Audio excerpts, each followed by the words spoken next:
So welcome back sa channel natin guys. For this video, magsosolve tayo ng optimization problems. So meron tayong given dito na worded problem, application siya ng maxima and minima. So kung matatandaan natin guys, sa maxima and minima, ang ginagawa natin is kinukuha natin yung first order derivative ng function and then ini-equate natin siya sa 0 para makakuha tayo ng critical values. So the same process guys yung gagawin natin dito sa problem natin. So sabi dito, a cylindrical tank has a capacity of 350.53 cubic meters. Find the minimum total surface area of the tank. So i-determine natin kung anong function yung i-differentiate natin. Sabi dito guys, minimum total surface area ng tank. So i-apply natin ngayon guys yung concept ng maxima and minima natin sa total surface area ng tank. Therefore, ang i-differentiate natin is yung formula ng total surface area ng tank, which is, alam natin na yung tank natin is cylindrical. Therefore, ang area natin is equal to 2 pi r squared plus 2 pi r h. Diba? So, ito is yung area ng base na nakatimes sa 2 kasi yung ibabaw tsaka yung ilalim. Plus, ito guys is yung lateral surface area. Kasi alam natin na for example, ito guys, di ba? Rectangle. Ang area ng rectangle is length times width. So yung katawan guys ng cylinder natin is rectangle lang naman siya na binilog. Di ba? Ito na. Binilog natin. So nangyari guys, the same height, yung height natin, which is yung magiging width natin, ito times natin siya ngayon sa length. Ano yung length natin? Ang length natin guys, itong circumference ng circle. Na ang circumference natin ay 2 pi r. So itong 2 pi r, siya yung length natin. Pag binuka natin siya guys, 2 pi r to times yung height ng cylinder natin. Kasi yung height yung width. Kaya tayo merong 2 pi r h. So, kung makikita natin, common yung 2 pi, di ba? Para magandang tingnan, ilabas natin or i-factor out yung 2 pi dito sa both terms. So, ang area natin equal sa 2 pi. Ang natira dito sa first term is r squared plus ang natira dito sa second term is r h. Yan. Yung nilabas natin guys is yung constant. So ang gagawin natin guys, i-differentiate natin itong function na to, pero kailangan in terms lang siya ng one variable. So kailangan i-express natin yung other variable in terms of that one variable. So for example, meron tayong r tsaka h. So pwedeng si h i-express natin in terms of r or si r natin i-express natin in terms of h, whichever yung mas madali para sa atin. So saan natin kukunin or paano natin i-express yung one variable in terms of the other? Meron tayong given guys na capacity of 350.53 cubic meters. Ano yung capacity niyan? Pag sinabing capacity ng tank, ibig sabihin ano yung amount na pwede or kayang ilagay doon. Na tumutukoy yun guys sa volume. So yung volume natin guys equal sa 350.53 cubic meters. Alam natin na yung formula ng volume ng cylindrical tank, which is cylinder, is pi r squared h. Diba? So ito guys, i-equate natin siya sa value natin na 350.53. So pi r squared h is equal to 350.53. Tapos halimbawa, i-express natin si h in terms of r. So, kailangan si h lang yung matira sa left side ng equation. Para siya lang yung matira, i-divide natin both sides by yung coefficient na kasama or yung variables na kasama ng h dito. So, di-divide natin to kay pi r squared para matira is h na lang. The same dito kasi equation siya. Kung ano yung gawin natin dito, gagawin din natin dito. So, pi r squared. Ito guys, mga cancel. Ang matitira dito is h na lang. Is equal to 350.53 over pi r squared. So, ito na guys, yung height natin in terms of radius. Diba? So, wala na ibang variable dito maliban sa r. Ipapalit natin to ngayon guys dito sa formula natin para yung area natin lahat in terms of radius na lang. Wala nang other variables. So, may eliminate natin si h kapag gano'n. So, sulat natin, meron tayong area is equal to 2 pi times r squared plus r times yung value ng h natin. So, yung value ng h natin ay, diba? R, ito, R times yung value ng h. Ang value ng h natin is ito. So, 350.53 over pi r squared. Yan. So, pwede natin siyang i-differentiate ngayon guys. So, pag i-differentiate natin siya, i-differentiate natin yung area in terms of radius kasi puro naman r yung nandito sa function natin. So, magiging siyang derivative ng area with respect to the radius. Equal siya ngayon guys since ito guys is constant, dyan lang siya sa labas. Then, ang i-differentiate natin guys, ito ngayon na nandito sa loob. Which is, itong una, meron tayong r squared. Ang derivative ng r squared natin is 2. Bababa natin yung exponent. Gayahin natin to r. Then, 2 minus 1 is 1. So, hindi ko nilalagay kasi 1 lang naman. Tapos, derivative ng r, which is 1. So, 2r times 1 is 2r lang din naman. So, hindi ko nilalagay. Plus, yan. Meron tayo guys, derivative ng r times derivative ng 350.53 over pi r squared. So, paano natin i-differentiate yan? So, meron tayong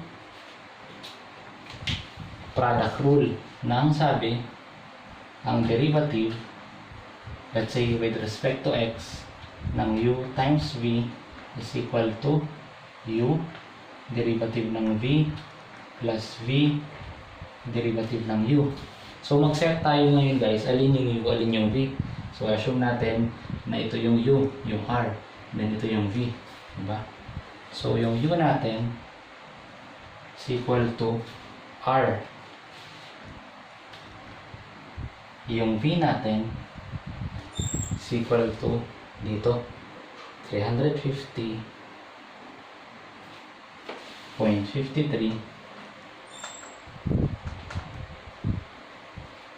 Ang gagawin ko guys, ilalabas ko yung 350.53. Meron tayong 1 over pi r squared. Pi r squared. Diba? Pinactor out ko lang yung 350.53. Para matira dito guys, is, so ang gawin natin, ang i-factor out natin guys, 350.53 over pi, since constant din yung pi. Para ang matira guys is yung 1 over r squared. So, dito tayo sa u, ang derivative ng u natin is equal sa 1. Diba? Derivative ng r is 1. Dito ngayon tayo sa derivative ng v is equal to, since constant, kopyahin lang natin, 350.53 over pi. Ang i-differentiate natin guys is itong 1 over r squared.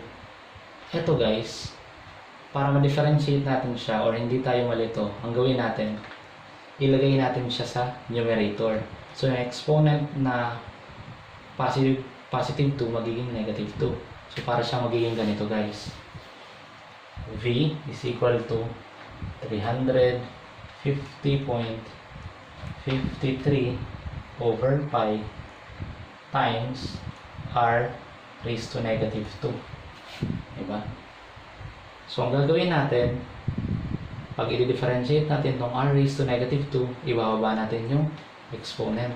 Diba? So, negative 2. Tapos, isusulat natin yung r times r. Ito guys na exponent niya, maminusan natin ng 1. So, negative 2 minus 1. Diba? So, negative 3. Yan. Ito na ngayon yung derivative niya guys. So, burahin ko to kasi pinakita ko lang kung paano natin din-differentiate yung 1 over r squared. Yan, burahin ko na to guys. Ang dp natin ngayon, dv equal siya dito, 350.53 over pi times, ito guys, since yung exponent natin ay negative, gawin ulit natin siyang positive, ibaba ulit natin siya. So, negative 2 over r cube. Positive na ngayon yung exponent natin. Tapos, gagayahin lang natin to na derivative nito para makuha natin yung derivative nito guys. So, meron tayong u dv. So, yung u natin ay r times nito. Diba? So, lagay natin u, which is r, times nito, which is 350 over pi times negative 2 over r cube plus, ito na tayo, plus yung v natin, which is ito, diba? So 350.53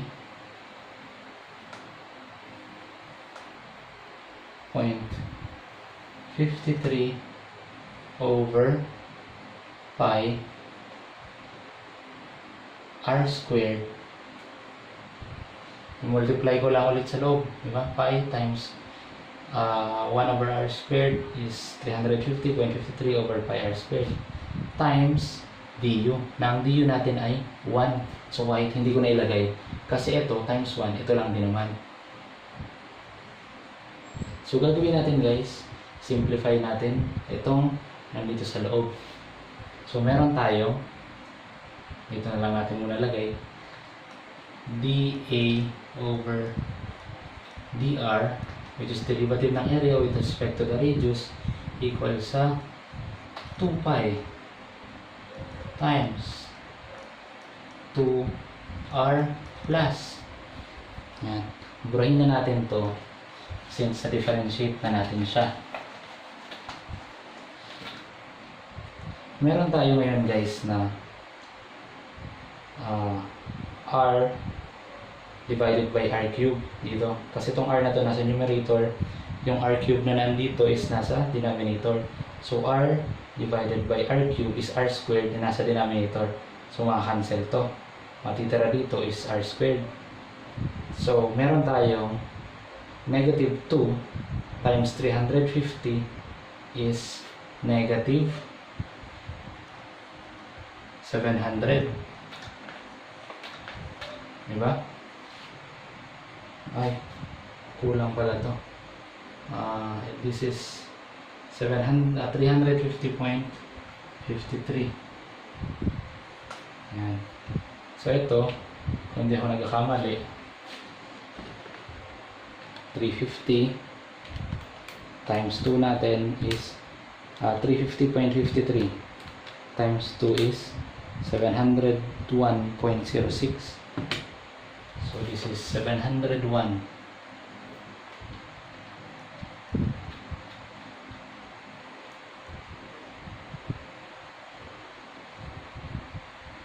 Ito na yan guys, negative 2 times nito. Then, sa denominator, meron tayong pi. Tapos ito guys, r squared na lang to kasi yung isang r na cancel na dito. So, pi r squared. Yan. Plus, itong 350.53 over pi r squared. Then close natin. Susunod natin gagawin guys, isi-set natin yung first derivative natin sa 0. So sulat natin 0 is equal to 2 pi. And meron tayong 2r minus, ilabas na natin yung sign, 701.06 over pi r squared plus 350.53 over pi r squared. So ito guys, since common yung denominator natin na pi r squared, ibig sabihin pwede natin i-combine itong dalawang terms na to. So meron tayong 0 is equal to 2 pi times 2r. Tapos kunin natin yung sagot nito. So gagawin natin, meron tayong 701.06 na negative 701.06 plus 350.53. So ang sagot niya guys is negative 350.53. So dito minus 350.53 over pi r squared. Yan. So ang susunod natin gagawin guys, i-simplify natin itong dalawang terms na to. Bakit? Since kailangan natin yung value ng r, dapat yung mga r natin nasa numerator lang. So meron tayo ngayon na gagawin natin, i-multiply natin itong buong equation by, let's say, pi r squared. Yan. So i-multiply natin ng pi r squared. So ito gawin ko na lang parenthesis. Tapos mag-multiply tayo ng pi r squared. So pi r squared times 0 is 0. 0 equals sa. So meron tayong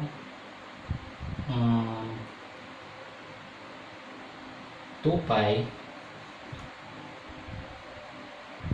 Itong pi r squared guys, since multiplication lang naman, dito ko na lang siya sa loob, yung multiply muna. Si 2 pi dyan muna sa labas. So meron tayong 2r times pi r squared, meron tayong 2 pi, then r times r squared is r cubed. Yan.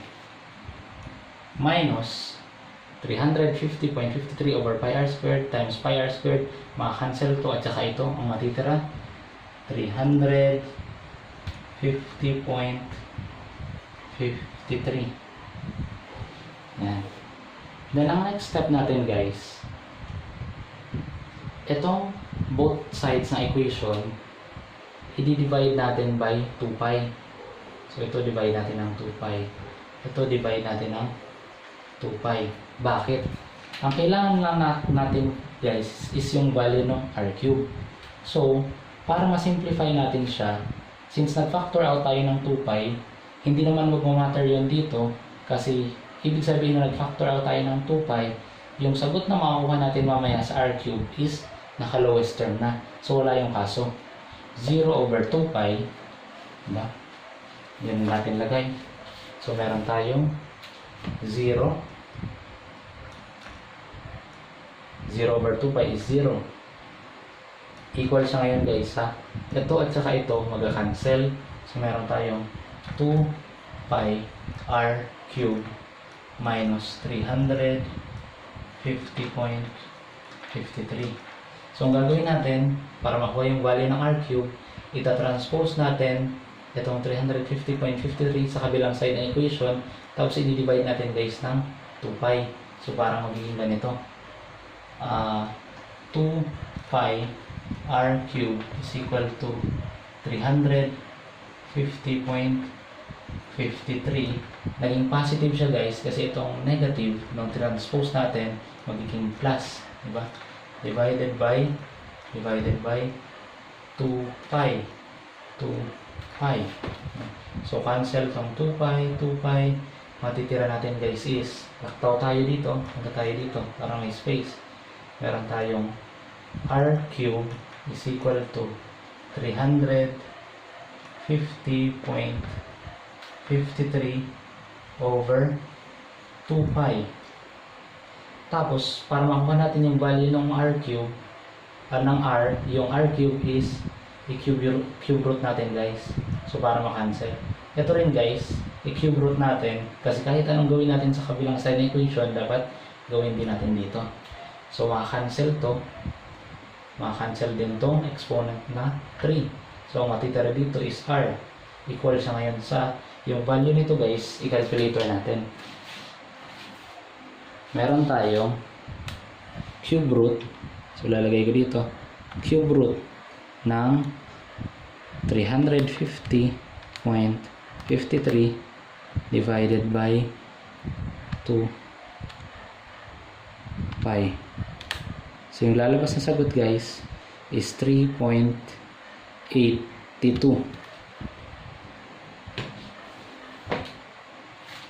So, yung value ng radius natin is 3.82. Since ito ay cubic meters, syempre yung r natin in terms ng meters. Pero, ang pinapahanap sa atin guys is minimum total surface area. So, hindi pa ito yung final answer natin. Ang gagawin natin, i-substitute natin to dito sa area natin. Ang kaso, meron pa tayong h. So, kukunin muna natin ngayon yung value ng h. Alam natin na yung value ng h is equal dito. Diba? So, yung value ng r na nakuha natin, i-substitute natin ngayon dito. So, meron tayong h is equal to 350.53 over pi r square, equal siya sa 350.53 over pi times yung r natin 3.82 squared. So yung h natin or yung height natin equal sa, compute ulit natin. So itong value natin guys, store natin sa a. So nakastore siya sa a. So ang gagawin ko, 350 divide 0.53 divided by pi, tapos yung value ng r natin na nakastore sa a, tapos i-square natin yan, equal sa 7.64. So yung h natin is 7.64 meters. So since meron tayong r and meron tayong h, i-substitute na ngayon natin sila dito sa value ng area natin para makuha natin yung total surface area. So since wala na tayong space, burahin ko na to.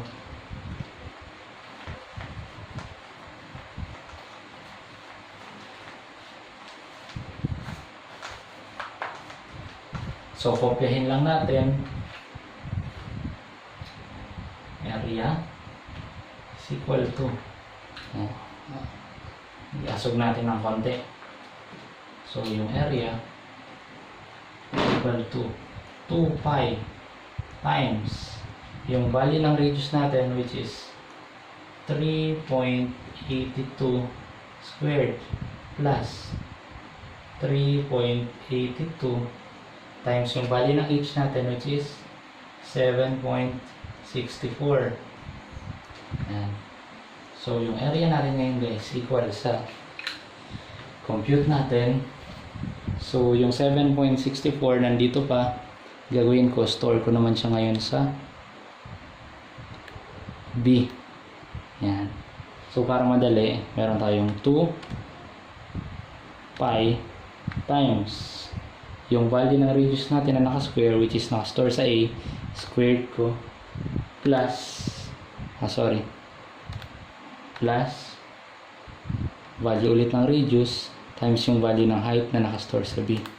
So, equal siya ngayon guys sa 275.21. So, yung area natin equal sa 275.21 since area siya square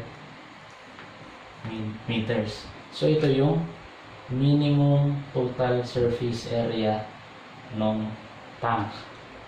Now, para ma-check natin ngayon guys kung siya ba ay minimum, kukunin natin ngayon guys si y double prime. Diba? Yung first derivative natin guys is ito, or mas simplified siguro, first derivative. Mas simplified na first derivative natin ay first derivative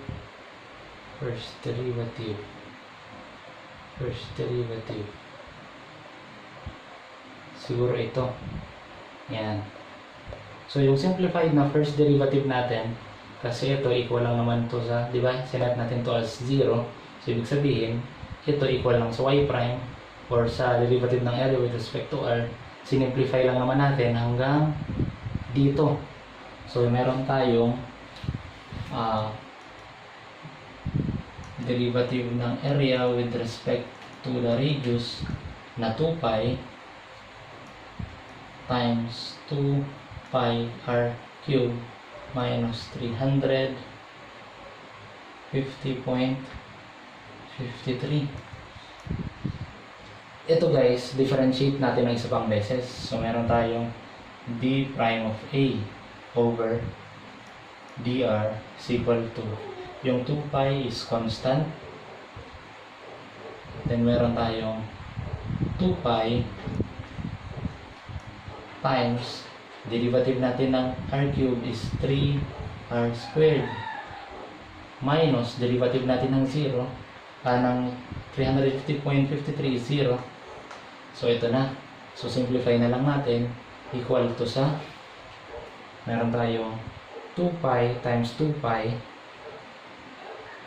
times 3r squared. So 2 times 2 is 4 times 3, 12. Then meron tayong pi squared, tapos meron tayong r squared. So substitute natin ngayon guys yung value ng r natin dito sa second derivative. So equal to sa 12 times pi squared times yung radius natin na 3.82 squared. So yung d prime of a natin with respect to r equal sa, pag kinalculator natin ito ngayon guys, so meron tayong 12 pi na naka-square times yung value ng radius natin na in-store ko sa a, i-square ulit natin, equal sa 1729.2. So 1729.2. Alam natin na sa test of minima and maxima natin, kapag ang ating y double prime is greater than 0, yung p natin is minima. Kapag y double prime is less than 0, yung p natin is maxima. So, itong 1729.2 is greater than 0. Therefore, yung function natin is minima. Nasabi dito, find the minimum. So, nasunod natin yung requirement guys, na yung nasolve natin na value ng total surface area is yung minimum total surface area ng tank. So, ganun guys, kapag magsosolve tayo ng optimization problems wherein meron tayong application ng maxima and minima. So, hoping guys na nagets ninyo, and sa susunod na problems, magsagot tayo ng additional worded problems involving maxima and minima. So, yun lang muna. Thank you guys and stay safe.